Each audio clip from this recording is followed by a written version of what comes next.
Salut à tous, aujourd'hui on part à la découverte d'une histoire incroyable, celle d'une mère qui attend des enfants, et vous allez voir que cette grossesse n'était pas comme les autres. N'hésitez pas à laisser un énorme pouce bleu et à vous abonner à la fin de cette vidéo si elle vous a plu. Aujourd'hui on part à la découverte de l'histoire de Lorraine Perkins, c'est parti.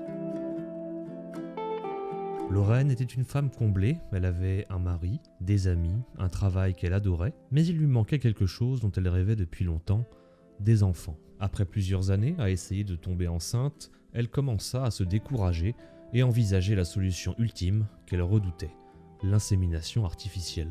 Une étape importante et difficile à franchir pour elle qui souhaitait avoir un enfant naturellement. Elle décida donc, avant de se lancer dans cette aventure, de prendre quelques semaines de vacances avec son mari. Alors qu'ils étaient dans une église pendant leurs vacances au Nicaragua, Lorraine et David ont été appelés devant toute la congrégation. Ils ont tous mis leurs mains sur mon ventre et ont prié pour moi et mes chances d'avoir un enfant, dit Lorraine. Le tout en espagnol, c'était très touchant.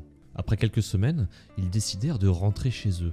Lorraine et son mari décidèrent de passer le cap et d'essayer l'insémination intra-utérine. Les probabilités étaient autour de 25% et Lorraine, déjà découragée, n'y croyait plus vraiment. Pourtant, quelques semaines plus tard, le miracle se produit et Lorraine tomba finalement enceinte pour son plus grand bonheur. Lors de sa première visite médicale, une deuxième nouvelle finit de combler Lorraine et son mari. Les médecins lui annoncèrent qu'il y avait de grandes chances qu'elle ait des jumeaux, voire des triplés. Pour Lorraine, qui envisageait d'avoir une famille nombreuse, mais qui savait à quel point tomber enceinte avait été difficile, c'était plus qu'un miracle. Mais c'est lors de la première échographie que la nouvelle tomba. Alors que le médecin regardait le moniteur, il s'arrêta et resta silencieux.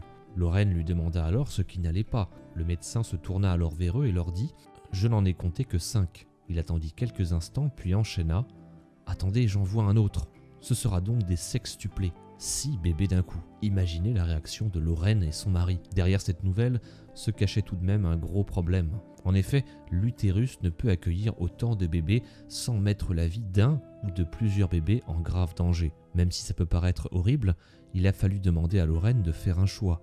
Prendre le risque de ne rien faire et de possiblement perdre tous ses bébés, ou bien avorter certains des fœtus pour laisser un maximum de chance aux autres. Pour Lorraine, il n'y avait qu'un seul choix possible, laisser la nature faire ses choix. Il était hors de question pour elle de sacrifier un de ses futurs enfants. À seulement 29 semaines, Lorraine fut admise à l'hôpital avec une tension extrêmement basse, ainsi qu'un de ses bébés qui ne se portait pas bien du tout. Finalement, à 30 semaines, Lorraine accoucha de ses 6 bébés. Il fallut pas moins d'une équipe de 30 médecins et de 6 infirmières pour l'aider à mettre au monde sa future famille. Les bébés pesaient tous moins d'1 kilo à la naissance. 3 filles et 3 garçons, tous en bonne santé, sauf un, Léa, une des filles qui souffrait de kystes dans son intestin ainsi que dans son cerveau. Les médecins craignaient que ses capacités motrices ainsi que sa vision et son ouïe ne soient menacées. Ils lui expliquèrent que les causes de l'état de santé de Léa étaient dues au fait qu'elle avait été coincée dans l'utérus en dessous de ses frères et sœurs et n'avait donc pas pu recevoir suffisamment de flux nutritionnel.